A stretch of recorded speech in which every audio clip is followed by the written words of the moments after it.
sampai saat ini masih banyak masyarakat yang belum dapat ganti rugi atau ganti untung gitu, dari soal pembangunan itu.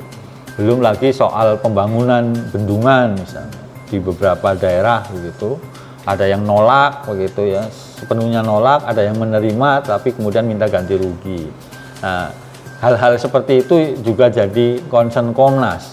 Belum soal destinasi wisata misalnya, Mandalika, Toba, Labuan Bajo, kami juga menerima aduan-aduan masyarakat terkait dengan proyek strategis nasional. Karenanya kami mendorong kepada pemerintah untuk tidak hanya, atau pada presiden, untuk tidak hanya sekedar mengeluarkan kebijakan seperti proyek strategis nasional saja, menghitung soal infrastrukturnya saja dan bagaimana hitung-hitungan ekonomisnya gitu, pada investasi dan yang lain sebagainya, tetapi juga harus mempertimbangkan hak asasi manusia dari masyarakat yang terdampak begitu.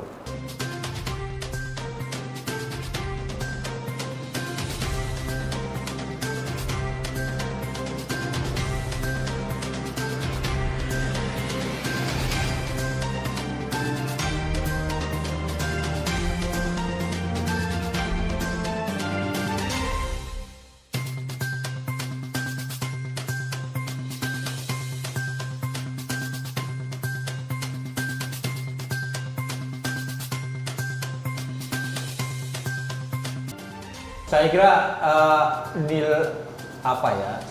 jumlah aduan yang masuk fluktuatif itu banyak faktornya, banyak sekali faktor.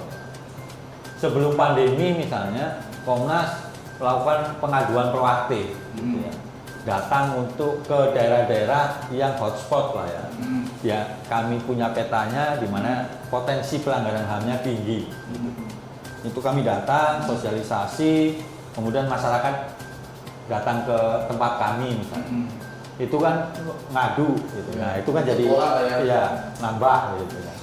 Yang lain juga ada faktor ya ketidakpercayaan gitu. Oh ini di Komnas mungkin lama prosesnya gitu. Kalau ditunggu juga tidak memuaskan gitu ya. Itu juga ada.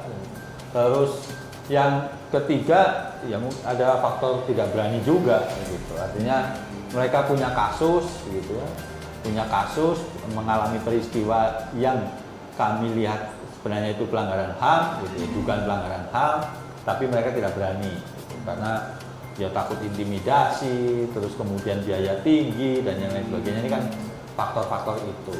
Terus yang lain juga mungkin bisa diselesaikan lewat mekanisme lembaga lain gitu. Artinya